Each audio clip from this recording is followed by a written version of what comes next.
Hello बच्चों, क्या हाल चाल।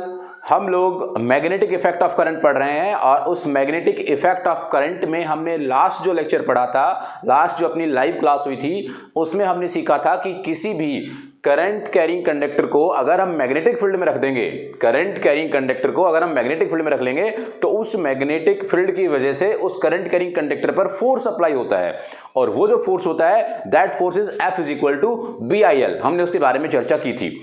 आज हम लोग डिस्कस करने वाले हैं कि अगर हम मान लीजिए किसी भी करंट कैरिंग लूप को किसी एक्सटर्नल मैग्नेटिक फील्ड में रख दें या एक्सटर्नल यूनिफॉर्म मैग्नेटिक फील्ड में रख दें तो उस बेसिकली लूप पर कितना फोर्स या टॉर्क एक्सपीरियंस होता है उसके बारे में चर्चा करने वाले। तो टॉपिक का नाम है टॉर्क इन करंट लूप, या आप कहिए torque in current carrying loop in torque experienced by current carrying loop in uniform magnetic field. कैसे, आइए मैं स्टार्ट करता हूं। मान लीजिए हमारे पास ये इस तरीके से दो मैग्नेट के पोल दिए हुए हैं, एक तो आपका नॉर्थ पोल है और एक है आपका साउथ पोल, ये ऐसे।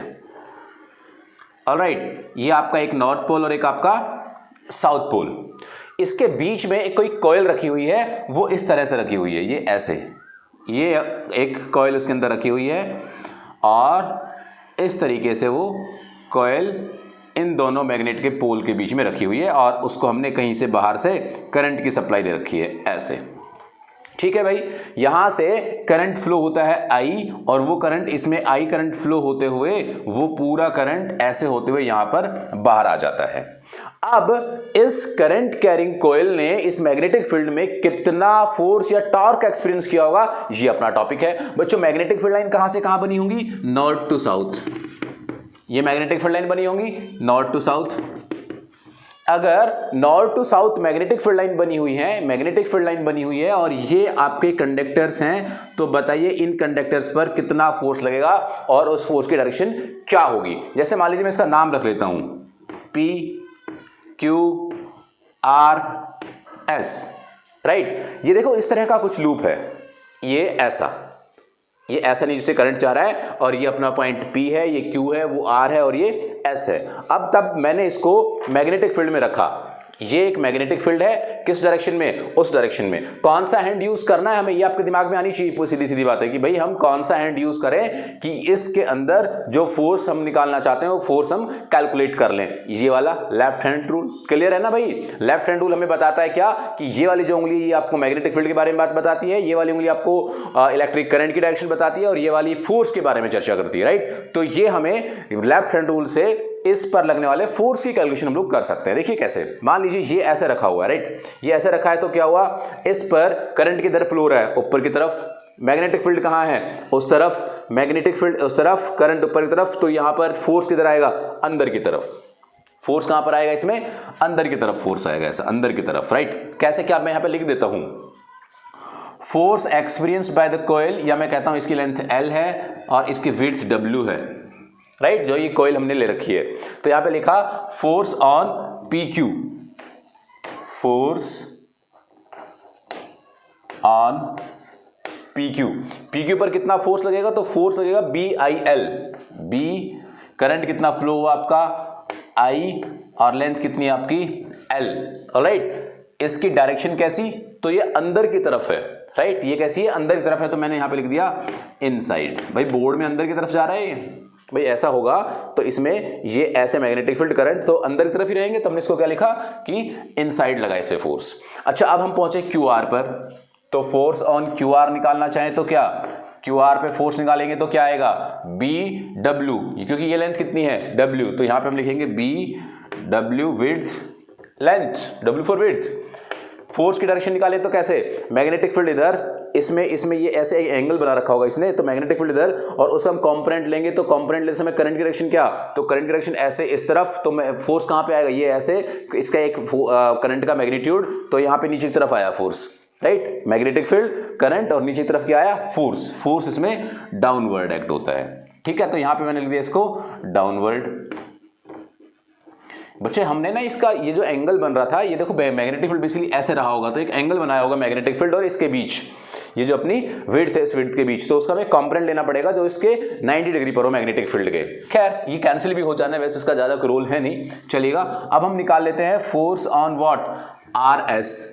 अगर हम लोग आर एस में फोर्स निकालने की बात करें तो यह कितना आएगा, बी, अगेन ये भी लेंथ एल ही है, तो अगेन ये क्या हो जाएगा, बी आई एल, और ये कैसा होगा देखिएगा फिर से, इसके अंदर मैग्नेटिक फील्ड उधर, करंट नीचे की तरफ, तो ये कहां पे आया, बाहर की तरफ, राइट। इसमें कैसे लगा फोर्स, बाहर की तरफ, यानी कि ये इनसाइड है तो ये कैसा है, आउटसाइड है, ठीक है भाई। और इसकी बात करेंगे तो इसमें कैसा होगा, डाउनवर्ड है, तो इसमें कैसा होगा, अपवर्ड। किसमें, S2P, राइट। इसमें जो फोर्स होगा वो कितना होगा, BWL, और कैसा होगा ये डाउनवर्ड था तो ये कैसा होगा, अपवर्ड्स, राइट, ये अपवर्ड हो गया।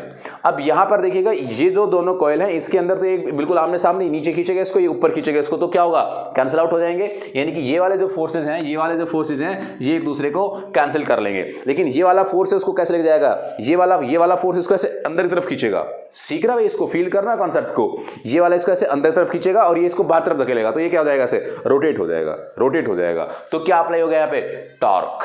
क्लियर है ना, यहाँ पे क्या अप्लाई हुआ, टॉर्क अप्लाई हो गया। तो यहां पर अगर हम टॉर्क निकालने की बात करें तो आपका टॉर्क होगा, यहां पे क्या हो रहा है भाई साहब, टॉर्क का फॉर्मूला होता है torque into perpendicular distance, alright. ये ऐसे हम लोग टॉर्क निकाल सकते हैं। देखिएगा, ओहो हादसा हुआ यार, लाइट चली गई है, कोई बात नहीं, आप चीजें स्टेबल हैं। चलिए, तो मैं आपको बताया था कि मैं टॉर्क निकालना, तो टॉर्क निकालने के लिए हमें क्या चाहिए, फोर्स चाहिए, और टॉर्क निकालने के लिए हमें फोर्स चाहिए, टॉर्क नहीं बच्चे, यहां पर हमें फोर्स चाहिए और परपेंडिकुलर डिस्टेंस चाहिए। अच्छा, मैं ना इसका टॉप व्यू बनाता हूं आपको, देखिए ये वाला पॉइंट समझने का है। इस कॉइल का मैं टॉप व्यू बनाता हूं, टॉप मतलब मैं ऐसे ऊपर से देखता हूं, तो ऊपर से मुझे क्या दिखाई देगा, एक लाइन, भाई ऐसे रखा हुआ था मुझे एक लाइन दिखाई देगी ऐसे, ये ऐसे, भाई ये वाला पार्ट बना रहा हूं मैं, देखना ये ऐसे एक लाइन, सीख लेना भाई, ये बहुत इंपॉर्टेंट है, बहुत अच्छा पार्ट है। और ये ऐसी एक लाइन, मैग्नेटिक फील्ड कैसी है, मैग्नेटिक फील्ड यहां पे ऐसे है, भले आप खौपचे में कहीं लिख भी लें, टॉप व्यू, ऊपर से देखने पर ये मैग्नेटिक फील्ड लाइन और ये आपकी विड्थ W, और उनके बीच का एंगल मान लीजिए, मैं कह देता हूं कि इनके बीच का कोई एंगल है अल्फा, ठीक है, हमने कोई इनके बीच का एंगल मान लिया, कोई अल्फा एंगल है मैग्नेटिक फील्ड और इस विड्थ की लेंथ के बीच। अच्छा, अब देखना यार, ध्यान सुनना, अगर मैं ऐसे ऊपर से देखूंगा, ऐसे मैं इसको ऊपर से देखूंगा तो क्या होगा, इस वाली लाइन का मुझे एक पॉइंट नजर आएगा, एक पॉइंट है यहाँ पर, और इस वाली लाइन ये भी एक पॉइंट नजर आएगा, और इन पॉइंट पर फोर्स कैसे लग रहा है, एक पे तो ऐसे परपेंडिकुलर फोर्स लग रहा है, दिखाई दे रहा है कि नहीं पता नहीं। फिर से ऊपर से हम टॉप व्यू देखेंगे तो टॉप व्यू में क्या होगा, उस टॉप व्यू में ऐसा होगा कि यहाँ पर इस वाली लाइन का एक पॉइंट नजर आएगा और यहाँ से इस वाली लाइन का एक पॉइंट नजर आएगा। इस पॉइंट पर फोर्स कैसे लग रहा है, अंदर की तरफ ऐसे, और इस पर कैसे लग रहा है, बाहर की तरफ, ये ऐसे घूमेगा ऐसे, यानी कि इसके परपेंडिकुलर फोर्स एक अंदर की तरफ है और एक बाहर की तरफ है। और अगर मैं इसको बोर्ड बनाऊंगा तो कैसा होगा, बोर्ड बनाऊंगा तो ये ऐसा आपके लिए, तो एक बार कैसा, ऐसे ऊपर की तरफ और दूसरी तरफ नीचे की तरफ, एक के लिए ऊपर की तरफ और दूसरी तरफ नीचे के लिए, राइट। तो यहां पर कैसा हुआ, एक तरफ ऐसा ऊपर की, ये ऐसे ऊपर की डायरेक्शन में, और दूसरे में नीचे की डायरेक्शन में। बच्चों आपको समझ आया होगा यार, फिर से मैं फील करा दूंगा, कोई बात नहीं। देखो ये टॉप व्यू मैंने ऐसा बनाया, ये दोनों पॉइंट्स नजर आ रहे हैं। अब आपके लिए करता हूं तो कैसा है, आपको ये दोनों पॉइंट नजर आएंगे, इस पे कैसे फोर्स लग रहा था, ऐसे ऐसे इनवर्ड, तो इनवर्ड यहां कैसे हुआ, अपवर्ड, और यहां कैसे हुआ, डाउनवर्ड। तो ये ऐसे घूमना चाहेगा, ऐसे घूमना चाहेगा, तो एक फोर्स तो ये लगा जिसका फोर्स का नाम क्या, BIL, और एक ऐसे नीचे की तरफ भी एक्ट हुआ और उसका नाम भी क्या, उसका नाम भी BIL। क्लियर कट है ना। टॉप व्यू बनाया मैंने, इसका टॉप व्यू आपको ऐसे नजर आया। अब यहां से मैं देखना है कि भाई साहब टॉर्क जो होता है वो फोर्स इंटू परपेंडिकुलर डिस्टेंस होता है, फोर्स इंटू परपेंडिकुलर डिस्टेंस होता है, ये आपका परपेंडिकुलर डिस्टेंस। ऑलराइट, इसका नाम क्या दे रखा है हमने, Q, उसका नाम क्या दे रखा है हमने, R, इसका नाम क्या देते हैं हम लोग, PQRN, कोई भी N नाम दे देते हैं इसको, N, राइट। तो परपेंडिकुलर डिस्टेंस क्या है यहाँ पे, Q इंटू N। अच्छा देखिएगा, टॉर्क क्या है, torque is equal to force, force कितना है, BIL, cross multiplication perpendicular distance कौन है, QN। मुझे इस QN डिस्टेंस की वैल्यू चाहिए, ये QN कैसे आएगा, समझना मेरी बात को। फिर से एक मैं आपको यहां पे टर्निंग पॉइंट बता रहा हूं बच्चों, इसका जो एरिया वेक्टर है, इस प्लेन का, इस कॉइल के प्लेन का एरिया वेक्टर कैसा है? Perpendicular to the plane. भाई हमेशा परपेंडिकुलर लेते हैं हम लोग एरिया वेक्टर। तो अगर इसके परपेंडिकुलर, तो ये जो लेंथ इससे कैसा होगा? परपेंडिकुलर, इससे परपेंडिकुलर होगा ना एरिया वेक्टर। तो एरिया वेक्टर इसका प्लेन का एरिया वेक्टर कैसा है? Perpendicular to the plane. और वो जो परपेंडिकुलर है एरिया वेक्टर, वो इस वाली लेंथ के कैसा है? परपेंडिकुलर। तो यहां पर हमने इस वाली लेंथ के यानी कि विड्थ के परपेंडिकुलर एक लाइन ड्रॉ की ऐसे। यहां पर भी कर सकता हूं मैं ऐसे, यहां पर भी कर सकता हूं मैं ऐसे। तो ये अपना क्या है? Area vector, area vector. Alright, अगर मैं अब ढंग से सुनना मेरी बात, अगर अब मैं यहां पर इस वाले एंगल को, इसको थोड़ा और बड़ा कर देता हूं मैं, ये ऐसे, इस वाले एंगल को अगर मैं थीटा कह लूं तो तुम्हें कोई दिक्कत? भाई बिल्कुल भी नहीं। हाँ, सब कुछ दिखाई दे रहा है ना अच्छे से, कोई प्रॉब्लम नहीं होगी मेरे ख्याल से, नहीं है? ठीक है। तो ये वाला एंगल अगर थीटा है और ये वाला क्या है? अल्फा। तो यहां पर ये तो इसके परपेंडिकुलर था, यानी कि थीटा प्लस अल्फा क्या हो गया? 90 डिग्री। थीटा प्लस अल्फा किसके बराबर है? 90 डिग्री के बराबर है। थीटा प्लस अल्फा 90, याद रखना। अब ये अल्फा है और ये 90 है, ये 90 है और ये अल्फा है, तो ये बचा हुआ कौन? भाई साहब थीटा। क्लियर है ना? इस वाले ट्रायंगल का ये वाला एंगल कौन बन गया? Theta. Theta is angle between what? यहां पे मैं लिख रहा हूं theta is angle between, theta is angle between किस किस के? मैग्नेटिक फील्ड और area vector, B vector and A vector. Clear है? अब हमें एक्चुअली करना क्या था पता है? हमारा सच मोटिव ये था कि हमें ये वाली डिस्टेंस निकालनी थी। और इस वाले डिस्टेंस को कैसे निकालेंगे लोग? तब हमारे पास एंगल थीटा मिल जाए और हमें ये एक परपेंडिकुलर, यानी कि बेसिकली हमें एक राइट एंगल ट्रायंगल मिल जाए। अब इस राइट एंगल ट्रायंगल में से अगर हम ये वाले डिस्टेंस निकालेंगे तो क्या आएगा? QN। अब आप समझदार हैं, QN अपॉन, भाई साहब परपेंडिकुलर अपॉन क्या? हाइपोटेन्यूज कितना है? QN अपॉन ये RQ किसके बराबर है? विड्थ, W के बराबर। That is equal to what? That is sine theta. और अगर आप समझदार है तो मैं इस W को यहां ले जाता हूं, विड्थ को, तो ये क्या बन गया?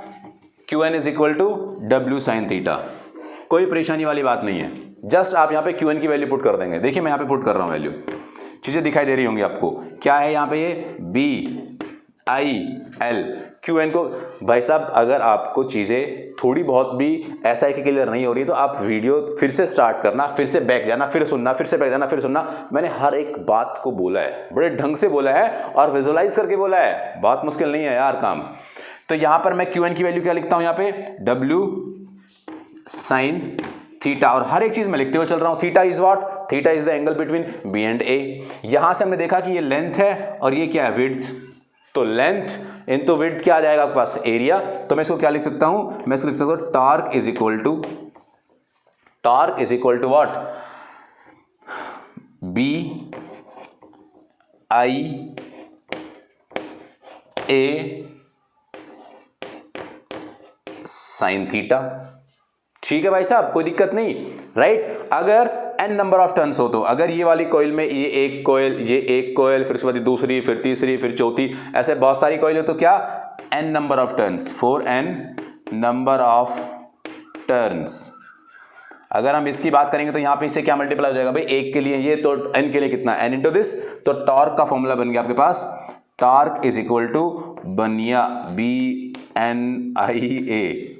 नहीं, मैंने ऐसा कुछ नहीं बोला, आप थोड़ा सा गलत समझ गए शायद, बट याद रखने का तरीका यही है, BNIA बनिया साइन थीटा। ठीक है ना? Sign theta. और अगर ये थीटा 90 है तो इसका मतलब टॉर्क मैक्सिमम कितना? पता नहीं आपको दिखाई दे रहा है या नहीं, मैं अभी देखूंगा लिखने के बाद। टॉर्क मैक्सिमम कितना? साइन 90 यानी कि थीटा 90 हो जाएगा, तो क्या? BNIA that is torque max if theta is equal to 90 degree, sine 00 sine 91, यानी कि ये आपके पास जो वैल्यू आती है ये मैक्सिमम टॉर्क की वैल्यू आती है, मैक्सिमम टॉर्क की वैल्यू आती है, ये वाली वैल्यू आपके सामने है। तो हमने यहां से टॉर्क निकाल लिया। अच्छा, टॉर्क निकाल लिया, लेकिन इसका फाइनल रिजल्ट अभी भी हमारे पास नहीं आया है। क्या होता है फाइनल रिजल्ट इसका? तो फाइनल रिजल्ट ये होता है, मैं आपको याद दिला दूं, मैंने आपको पढ़ाया हुआ है कि ये जो NI और A है ना, ये NIA बराबर होता है मैग्नेटिक डायपोल मोमेंट के, और जिसको हम रिप्रेजेंट करते हैं M से। पहले मैंने इलेक्ट्रिक डायपोल मोमेंट और मैग्नेटिक डायपोल मोमेंट को इससे पहले वीडियो में एक्सप्लेन किया हुआ है, अगर आप देखते आ रहे हैं पूरी सीरीज भाई साहब आप देखते आ रहे हैं ना, आपको सच बता रहा हूं कहीं प्रॉब्लम होगी ही नहीं, क्योंकि मैं हर एक पॉइंट पढ़ा रहा हूं, यहां पे हर एक पॉइंट में तुम्हें सिखा रहा हूं। तो ये एम क्या हो गया, magnetic dipole moment, magnetic dipole moment. Clear है? यानी कि मैं एन आई एक जगह पे क्या लिख सकता हूं, एम। पहले मैं चलो इसका काम खत्म करता हूं। देखिएगा अगर मैं इस साइन थीटा को हटाऊं भी तो क्रॉस प्रोडक्ट किसके बीच आएगा, तो वो क्रॉस प्रोडक्ट आएगा किसके बीच, टॉर्क इज इक्वल टू, क्या देखना तुम लोग ध्यान से सुनना भाई, N I A vector cross B vector. इनके क्रॉस को हटा दूंगा तो क्या हो जाएगा, N I A B sine theta. और अगर मैं इसको एम कर दूं तो क्या हो जाएगा, तो भाई साहब आपका रिजल्ट आ चुका है, torque is a vector quantity that is equal to N I A किसके बराबर है, एम, एम लिख जाए यार, M vector cross B vector. और ये आपके पास आया आपका फाइनल रिजल्ट। अगर आपको दिखाई दिया हो तो, बिल्कुल दिखाई दिया, तो टॉर्क का फॉर्मूला क्या, torque is equal to M vector cross B vector. Here M is what, magnetic dipole moment, N I A is equal to M. यहां से हमने इसको लिखा और पूरी की पूरी कहानी मैंने आपको समझा दी। अच्छा, अगर थीटा जीरो हो तो, थीटा जीरो होने का मतलब क्या हुआ कि ये जो एरिया वेक्टर इनके बीच का एंगल क्या हो जाए, जीरो, मतलब वो दोनों एक ही प्लेन में हो, तो टॉर्क लगेगा ही नहीं, वो घूमेगा ही नहीं। कब घूमता है वो टॉर्क, कब लगता है, तब कपल ऑफ फोर्स उनके बीच में परपेंडिकुलर डिस्टेंस हो तो ही टॉर्क लगता है। टॉर्क मैक्सिमम कितना, ये टॉर्क का formula M cross B, M क्या, मैग्नेटिक डायपोल मोमेंट। सारी बातें मैंने आपको बताई। इसके साथ मैं डायरेक्शन की बात भी कर लेता हूं, ध्यान से सुनना यार, डायरेक्शन की बात भी कर रहा हूं मैं। डायरेक्शन की अगर मैं बात करूंगा तो डायरेक्शन की कंडीशन में हम लोग ऐसा क्या करते हैं कि हम बिल्कुल जो टॉर्क वाला डायरेक्शन निकालने का तरीका है वही हम यूज करते हैं। ऐसे में निकाल सकते हैं हम लोग, ये एम हो जाएगा, बस ये हथेली क्या हो जाएगी, एम, ये क्या, मैग्नेटिक फील्ड लाइंस, और ये क्या, टॉर्क। हथेली क्या, एम, ढंग से सुन लेना भाई साहब, पाम, हथेली क्या, एम, ये उंगलियां क्या, मैग्नेटिक फील्ड लाइंस, अंगूठा क्या, अंगूठा आपका टॉर्क, टॉर्क, अंगूठा आपका टॉर्क, ये तीनों क्वांटिटी रही। तो यहां पे बेसिकली क्रॉस प्रोडक्ट मैंने किया है और इसके अलावा कोई भी रॉकेट साइंस मैंने नहीं लगाई है। और आप ऐसा टॉर्क का फॉर्मूला पहले भी पढ़ चुके हैं, और वो जो टॉर्क का फॉर्मूला था वो टॉर्क का फॉर्मूला आपने पढ़ा था in terms of electric field. और अगर आपने वो टॉर्क का formula in terms of electric field पढ़ा था तो वो टॉर्क क्या था, torque is equal to P cross E. ये एक टॉर्क का फॉर्मूला पढ़ा हुआ है आपने, याद हो तो आपको, torque is equal to P cross E, बिल्कुल वही तो है। यहां पर क्या था, इलेक्ट्रिक डायपोल मोमेंट, यहां पे कौन है, मैग्नेटिक डायपोल मोमेंट, यहां पे क्या इलेक्ट्रिक फील्ड, यहां पे क्या मैग्नेटिक फील्ड, यहां पे क्या टॉर्क, यहां भी टॉर्क है। मैंने रिलेट कर भी दिया आपको। अच्छा, बेसिकली ये जो कहानी मैं आपको समझा रहा हूं, आपको जो मैं बात बता रहा हूं, ये एक डिवाइस बनाना चाहता हूं मैं, और वो डिवाइस मैं बनाना चाहता हूं moving coil galvanometer. Moving coil galvanometer, यानी कि मैं करंट को मेजर करना चाहता हूं, मैं गैल्वेनोमीटर बनाना चाहता हूं, एक ऐसा यंत्र बनाना चाहता हूं जिसमें मैं करंट को माप सकूं। और वो करंट मापने का मुझे यंत्र बनाना है तो मुझे ये बेसिक यूज होगा, इसलिए मैंने आपको ये सिखाया है। कैसे यूज होगा बेसिक, क्योंकि यहां पर मैं एन फिक्स कर सकता हूं, एरिया फिक्स कर सकता हूं, मैग्नेटिक फील्ड फिक्स कर सकता हूं, टॉर्क मतलब घूमना, उस सुई का घूमना किस चीज पे डिपेंड करेगा, करंट पे डिपेंड करेगा।